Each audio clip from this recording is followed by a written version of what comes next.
Hi friends, அஸ்ஸலாமு அலைக்கும். இது என்ன வீடியோன்னு பார்த்தீங்கன்னா, இதுவும் ஒரு இஃப்தார் வீடியோ தான். ஆனால் நம்ம வீட்டில் இல்லை. போன வாரம் ஒரு சொந்தக்காரங்க மவுத்து. இது வந்து அதுக்கு அடுத்த நாள் எடுத்த வீடியோ. அடுத்த நாள் வந்து ஜியாரத்து வச்சுட்டாங்க. ஏன்னா நோன்பு டைமுன்றனால சீக்கிரமாக முடிச்சிடலாம் அப்படின்னு சொல்லிட்டு அடுத்த நாளே ஜியாரத்து வச்சுட்டாங்க. ஜியாரத் ப்ளஸ் இஃப்தார் ரெண்டுக்குமே சேர்த்து கூப்பிட்ருந்தாங்க. அதுக்காக தான் போயிட்டுருக்கோம். அக்ராரம் போயிட்டுருக்கோம். இது வந்து பார்த்திங்கன்னா பேரேஜ் போகிற வழி பேரேஜுக்குள்ளே போந்தால் சீக்கிரமாக போயிடலாம் அக்ராரத்துக்கு. அது வந்து செகண்ட் ரீசன். ஃபஸ்ட்டு வந்து அதுக்குள்ளே வந்து போகும்போது நல்லா சில்லுன்னு நல்லாயிருக்கும். வேடிக்கை பார்த்துட்டே போகலாம். அதுதான் மெயின் ரீசன். பார்த்திங்கன்னா வந்துட்டோம். அவங்க வீட்டுக்கு வரும்போது கரெக்டாக ஃபாத்தியா ஓதிட்டு இருந்தாங்க. ஸோ அதை அட்டன் பண்ணிவிட்டு இஃப்தார் டைமும் வந்துருச்சு.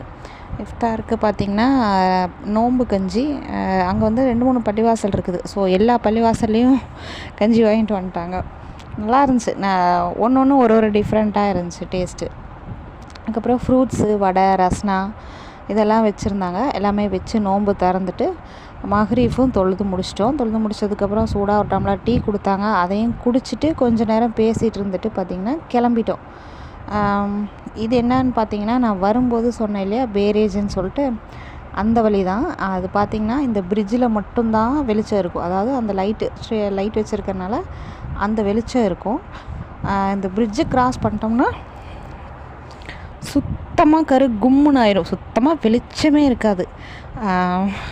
இருந்தாலும் என்ன சொல்கிறது, வரும்போது மெதுவாக போங்க அப்படின்னு சொல்லிட்டே வந்தேன்னா, திருப்பி போகும்போது சீக்கிரமாக போங்க.